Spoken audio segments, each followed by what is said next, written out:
poco el plan de juego por parte del kirchnerismo. ¿Por qué crees que hay esta jugada que suena un poco desesperada? Bueno, porque creo que la única política coherente que tuvo origen en el momento mismo que se inició el gobierno y que se siguió es justamente la impunidad de Cristina. Entonces, todas estas reformas tienen que ver con eso. Antes fue la reforma judicial, la reforma de la ley del Ministerio Público, ahora se insiste con la Corte. Bueno, reformas que hasta ahora, y creo que todo hace presumir de que no van a seguir pasando por la Cámara de Diputados, pero creo que Cristina necesitaba tener esa media sanción para decirle el viernes a los jueces, miren, acá yo sigo manteniendo poder, puedo sacar leyes, puedo hacer lo que yo quiera. Un poco a lo que Cristina está acostumbrada.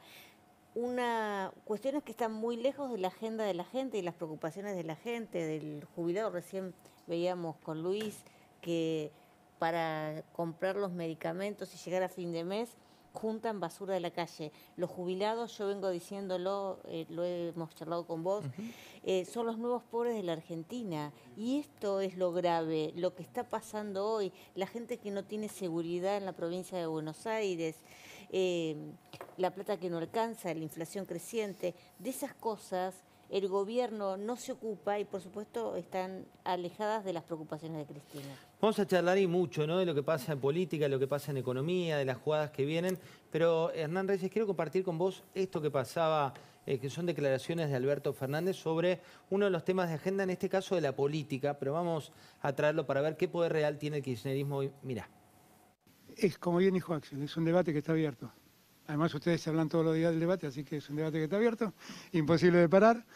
Pero no, la verdad que no, con toda franqueza no quiero opinar de eso, porque la verdad es que estoy con mi cabeza puesta en otros problemas y no estoy pensando ni en las PASO, ni en las reelecciones, ni en cuál es la coyuntura política, ni personal, ni de mi espacio político. Estoy pensando cómo sacar adelante los problemas que tenemos, que son muchos y todos los días se agravan, porque el mundo cada día está más difícil. Así que no tengo mucho más que agregar a lo que ha dicho Axel. Por un lado dice eso, por otro lado hay jugadas políticas que sorprenden por el avance que tuvo, por ejemplo, el proyecto en el caso de la Corte o por el caso de las PASO, donde también sigue avanzando. ¿Cuál es la importancia de tener PASO? Bueno, las PASO son muy importantes y hay que pensarlo de dos dimensiones. Una de la dimensión del derecho que tienen los partidos a elegir sus candidatos, pero otra de la dimensión del sistema político argentino. Pensemos esto juntos. Nosotros del 2003 al 2015 tuvimos una atomización total de la oposición, con un kirchnerismo avanzando, con cancha libre, el radicalismo, el PRO, la coalición cívica, todos tratando de ordenarnos en un modelo político y económico que avanzaba, transversalizaba, y nosotros no teníamos forma de ordenar políticamente. Por supuesto hubo discusiones que tienen que ver con el rumbo, con el momento, pero lo que permitieron las PASO es volver a darle a la Argentina un instrumento que lo habilite a el bipartidismo, las bicoaliciones, que eso le da estabilidad y alternancia a las democracias. Las PASO lo que tienen en términos positivos hacia los partidos son dos cosas muy claras. Una, impide que las oligarquías partidarias se apoderen de la democracia interna. Y por otro lado, permite que las disidencias dentro de los partidos puedan procesarse democráticamente y no favorece a la fractura. Entonces vos decís, ¿qué le importa al ciudadano común el tema de las PASO, que aparentemente es un tema de los políticos? Y al ciudadano común le tiene que importar en tanto y en cuanto las PASO lo que nos permiten es que haya democracia dentro de los partidos, que no haya fragmentación de la política y que podamos ofrecerle a la Argentina una coalición política que alterne. ¿Cuál es la razón por la cual avanzan, igual que con la Corte Suprema? Una razón puramente egoísta. José, estamos viendo un momento, yo creo que el kirchnerismo se ha vuelto, nunca había en toda la historia del kirchnerismo, un momento de mayor egoísmo, de mayor desentendimiento de la realidad, de mayor especulación y de mayor abandono de los problemas de los argentinos. A ver, Hernán, te pongo un punto ahí. Pablo, ¿quién gana y quién pierde sin PASO? Sin PASO gana el oficialismo, gana Javier Milei, por ejemplo. Mi opinión. Otro egoísta. Pierde. A ver, contémosle un poquito a la gente porque para mí este es el tema más importante de acá a fin de año, qué pase con las PASO. Porque si no hay PASO, corre riesgo Juntos por el Cambio. Sí, pues los radicales ¿Por qué digo se esto? plantean no ganadores El por un Juntos lado. por el Cambio que vemos hoy, ¿no? Esto es un debate que está dentro de Juntos por el Pero a Cambio. ver, ¿por qué? ¿Cómo se define quién va a ser candidato a presidente, por ejemplo, entre Mauricio Macri, Patricia Bullrich y Horacio Rodríguez Larreta? ¿Por qué si se hace una interna que no va a ser una PASO, si es no una interna partidaria, Patricia Bullrich eventualmente derrotada tiene que reconocer a Larreta o a Macri? ¿Quién lleva a los fiscales? ¿Qué padrón se utiliza? ¿Quién junta los por lo menos 10 millones de dólares que hacen falta para hacer una elección seria en la Argentina? Estas son todas discusiones que están teniendo lugar en Juntos por el Cambio. Lo mismo en la ciudad, ¿no? Con los candidatos Todo, abiertos. a nivel país. Y del otro lado, porque claro, vos tenés muchos presidenciables, candidatos a intendentes, tenés muchos nombres en Juntos por el Cambio. En el frente de todos tenés una persona que organiza el resto. Hablando de eso, Graciela, ¿el riesgo es real de esto, digo, de eliminar las PASO? ¿Qué pasa si finalmente Milei le da lugar a este proyecto que tiene al oficialismo como protagonista? Bueno, creo que la llave la tienen, digamos, los libertarios, que van a impedirle a la sociedad el derecho de elegir.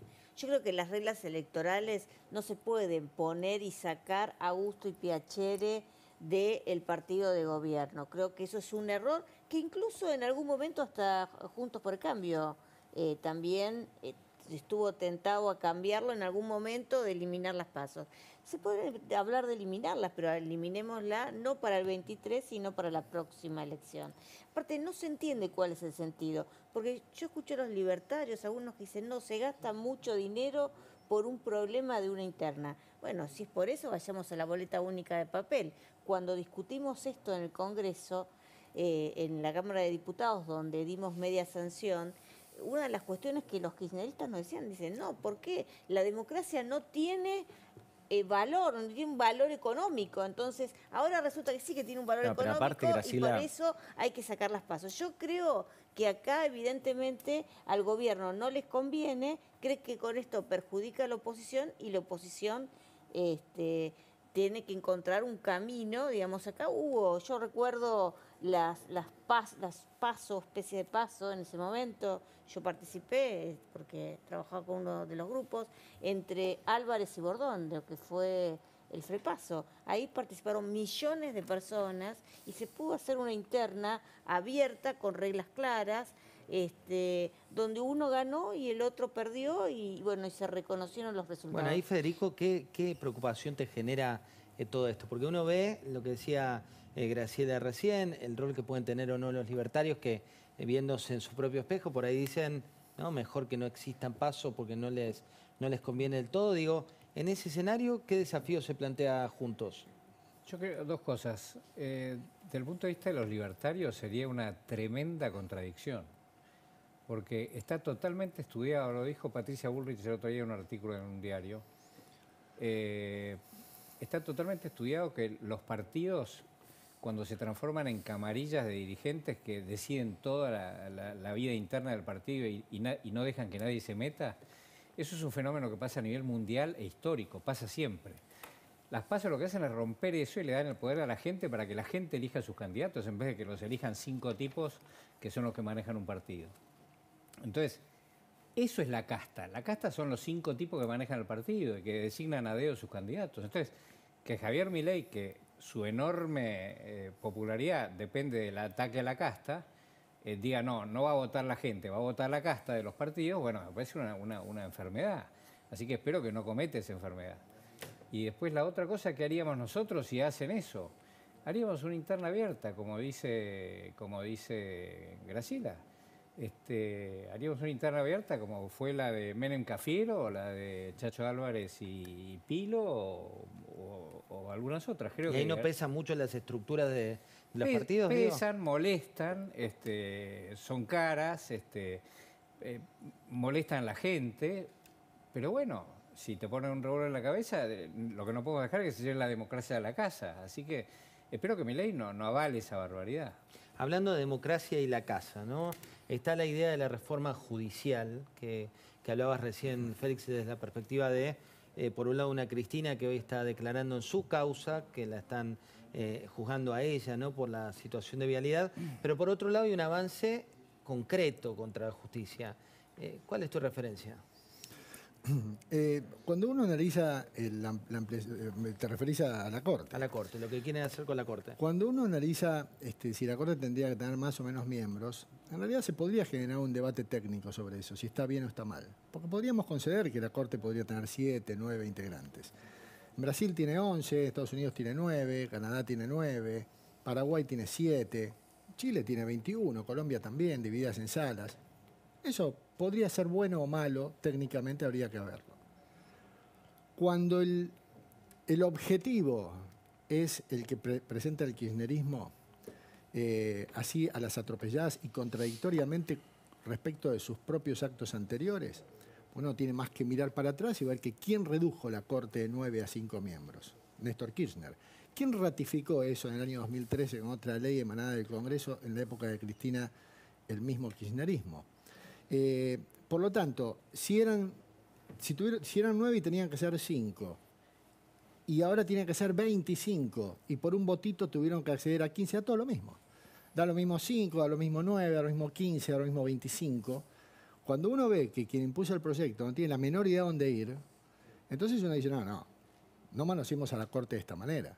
Vamos a mantener las cosas como están y en una época en la que nos desapasionemos y en una época en la que quien propone esto no sea quien necesite a la Corte dentro de un par de años, entonces ahí tal vez vamos a hacer un análisis mejor.